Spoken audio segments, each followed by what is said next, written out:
જાણીશું શું કહેશો આપ જે આવ્યા છો તેની એક ઓળખ અલગ છે, આ એક પહેરવેશ, એક આપની બોલી, એક આપની વાણી, એક આપનું ગીત.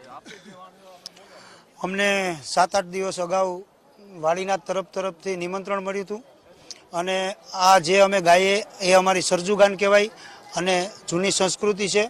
અમે સૌરાષ્ટ્રમાંથી ગીર બરડા અને આલેસના માલધારીઓ, પ્રોપર અમારું પોરબંદર આજુબાજુ વિસ્તારમાંથી સ્થળાંતર થયેલા છે અને આ અમારી જૂની સંસ્કૃતિ છે.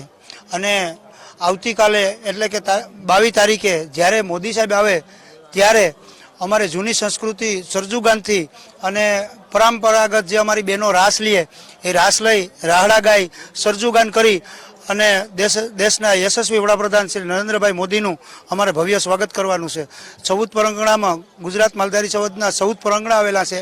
એમાંનું એક પરંગણું અમારે સૌરાષ્ટ્રનું છે, એ પરંગણું છે સોરઠ પરંગણું. વાડીના ધામ વિશે આપ શું કહેશો, કેટલું મહત્વનું છે? આમ તો બહુ ખૂબ વર્ષો જૂની જે પરંપરા છે, બહુ ઐતિહાસિક છે. જે પાંડવોના વખતનું એવી 900 વર્ષ જૂનું છે.